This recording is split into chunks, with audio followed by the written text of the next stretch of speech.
Hello there folks, my name is Ben and welcome to another Shots Fired Airsoft video, and today we've got something a little bit different for the channel. This is a worker Nightingale. The reason I picked this up is because I'm actually going to a Nerf game up the country on the 4th, the 5th and the 6th of November. And one of the things that I've realised is I have very few Nerf blasters that don't hit below 130 FPS. For those of you who don't sort of play Nerf too much, there are a few different classes. You tend to have your lower FPS games that tend to be CQB, and they're about 130 FPS, which still means you're going to get ranges of about 25 to 30 meters, and quite effectively at that.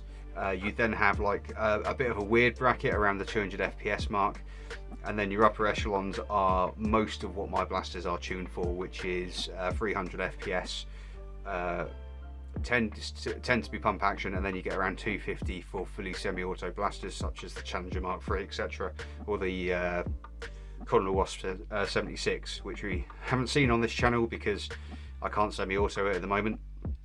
However, it does exist, I do have one, and it is fantastic. Now, the Nightingale should give us that 130 FPS mark. It is also extremely compact. As you can see, the box is tiny. It's only about as long and as wide as my hand. I do have reasonably large hands, however, that is still quite an impressively small box for the amount of power that you get in this.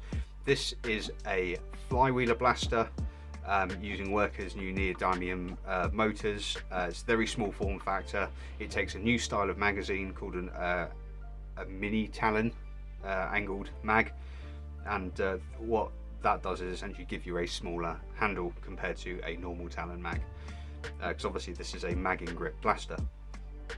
So I'm going to start waffling about it now. I'm going to get it out. Very orange box, orange blaster on there. This one I believe is actually blue, which is intriguing. The box is very well produced. The Worker these days do have nice boxes. We are moved somewhat considerably on from the totally plain box with a little Worker logo in the corner like a lot of their stuff used to come in, and essentially we just have very little information, just a picture of the blaster. Let's pop it out and have a look.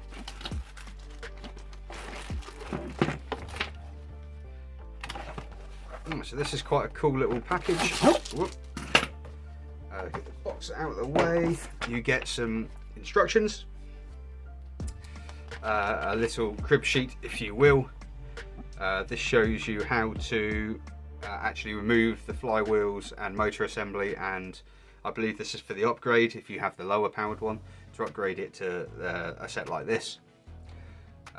It shows you the on-off switch, how things are wired, how to place a battery in, how to use the holster for the little belt loop it comes with. Yeah, it's very short, very abridged. However, there is some English on it as well. I know you probably see just the characters, but there is English underneath. It should help you get going. Worker stuff is usually for a bit like a high level player. This is not a Nerf gun, so this is kind of like for your sort of experienced hobbyist blasters who probably wouldn't even look at this when they get it out of the box anyway. So we've got here, we've got a carabiniere and a Allen key. I have another carabiniere and an Allen key, so I've actually got two of those in there. I don't know if I'm supposed to have two. Yours will probably just come with one, but I don't know if they have two. So essentially this is for slinging it off a belt loop, pretty much. You get 1, 2, 3, 4, 10-ish Worker Gen 3 darts with it. These should go really quite well through the Flywheeler. This is our magazine. This is my first experience of these new magazines. I've not seen them yet. They're very nicely produced, nice and strong. You can't compress them. Good spring in there. Yeah, I'm impressed with those magazines. Again, a lot of people will complain about the magazines because they aren't just simply another variation of a Talon. These are a different size, and you cannot use Talon mags in this. This will mean that people will moan about having to buy into another setup of magazines. This is something that does quite annoy me in Nerf. These mags are cheap, they're like £6. So even if you had to buy, 5 or 6 of them, it's not the end of the world expensive. I would rather have innovation and that occurring and using different mags that are freely available, although not compatible with everything, then I would just stick with the same standard over and over and over forever, because these blasters are not possible without modifications to these mags, in the same way the Mark III Challenger that I've got cannot do what it does with standard proprietary Talon mags. So a little moan for me out the way there. Right, let's get into the main part, the actual blaster itself. As you can see, this is a genuine unboxing. I've not been in here before. I wanted to make it a proper unboxing as such. And we are in there. So the first thing we're going to have is, this is your little belt loop buckle. So if I get the blaster out.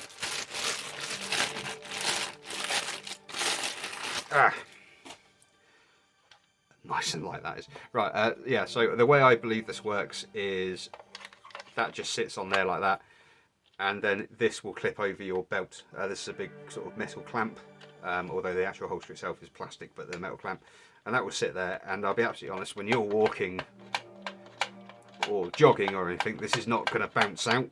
A lot of people make a point of the fact this doesn't actually clip on. It just sort of sits there and uses gravity. Most of the weight of this is in the nose, where the motors are up here, so this is actually quite stable, but we're not going to get tied up on that. Let's go over the blaster itself. We have mag release there, nice and clicky. We'll see how the magazine acts in it in a sec. We've got all hex head hardware, which is lovely to see. I'm a huge fan of hex head hardware. We've got a fully injection molded platform with brass bosses inserted for strength, so you can really crank down your bolts without worrying about stripping the plastic. We've got a rubberized grip, which does feel very comfortable indeed. I have very large hands compared to a lot of people. There are people with bigger hands than me. However, the fact that I can actually get on this and hold it properly like this is a good sign. If you have larger hands, you will probably still be able to use this. We have a two-stage trigger on this, so the first part of your pull is going to rev, and then as you get back, it will enact a pusher that pushes a dart out the mag and through the flywheels. It is almost impossible to tell when that pusher is actually moving. That's quite impressive. We have a sling loop on the back, we have an on-off switch, and this is the battery door on the front where you actually put your battery in, and you will initially need a Allen key, which I presume is this one in here, to get that off so that you can put your battery in it. As it goes, I believe we are entering this way. Mag, it fits lovely in the blaster. You would expect that. This magazine is made for this blaster, and this blaster is made for this magazine. It does indeed gravity drop nicely. I really like those mags. They are about as small as you're going to get a short dart mag, and fit in beautifully. There are variations on these you can do. There's already 3D prints out to actually extend these by about 5, because they carry about 15. And extending the bottom, you can get another 5 darts in, so you can turn these into 20 rounders with Magpul style covers and all sorts to make them look pretty groovy when they're in the blaster. That is a very nice form factor. My initial feeling on this, it feels great. A lot of the recent worker products have been fantastic, I'll be honest. There's no reason to expect this not to be top quality. So that's the first initial look over at the blaster. You will need a battery. They do not come with a battery, so if you're buying a battery, you are buying essentially whatever retailer you get this from, their recommended battery, so to speak. It is quite a small battery tray. It's about 70mm by 24 by 24, I think, is the size you can fit in there for LiPo. You want to run a free cell in this because this is set up for free cell. And I got this from UK Nerf War. Thank you very much to him for getting this to me nice and quick. And this is a 500 mAh 11.13S, but it is 80C rated. You do not want to go too low in your C rating, especially using a smaller size battery in these, because these motors do work the battery quite hard. So with that said, I'm going to get this sorted out and set up, and we'll have a quick whiz and see how she takes some darts. Okay, so just while we're here, I'm just popping the battery in now. This does use an XT30 connector. A lot of the stuff in Nerf these days, the hobby grade stuff anyway, tends to use XT60 connectors. However, this being a smaller blaster with a smaller battery. We make do with the XT30. That's still not a problem. That's still a 30 amp continuous rated connector, just a bit smaller than the usual.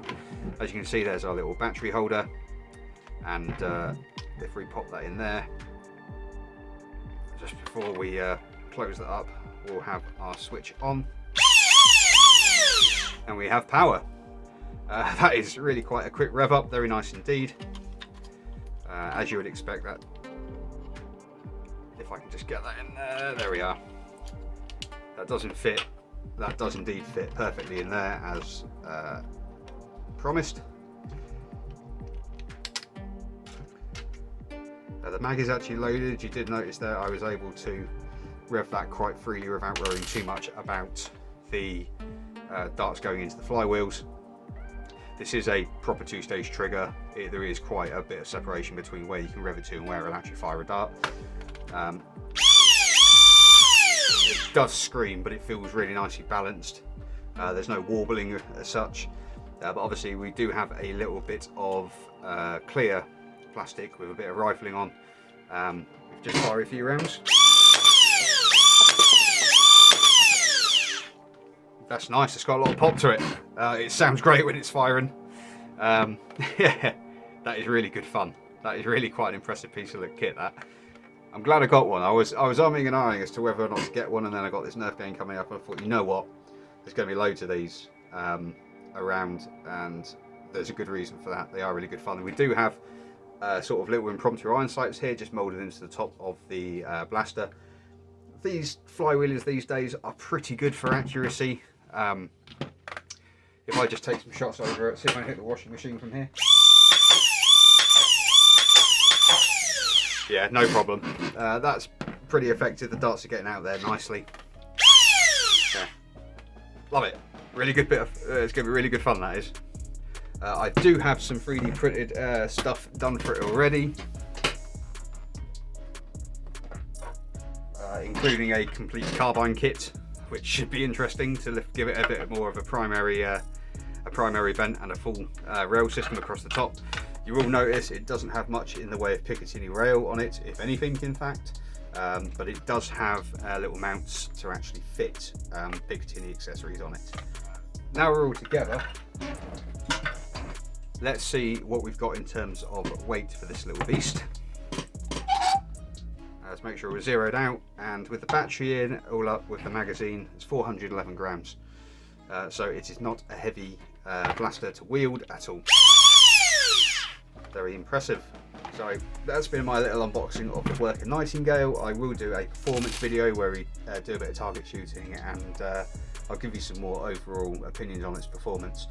It may actually be after the winter Nerf battle that I'm going to, but we'll see.